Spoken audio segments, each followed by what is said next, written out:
Hello guys, welcome to Tech Tricks tutorial.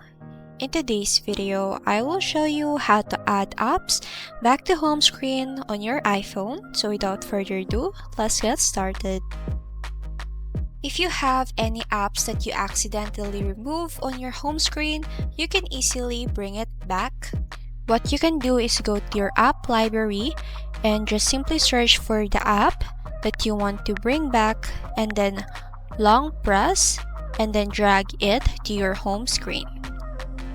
And then that's easily how you can do that. If you want to move it to another page, you can simply drag it also. And you can now move it to the other page. And then that's it.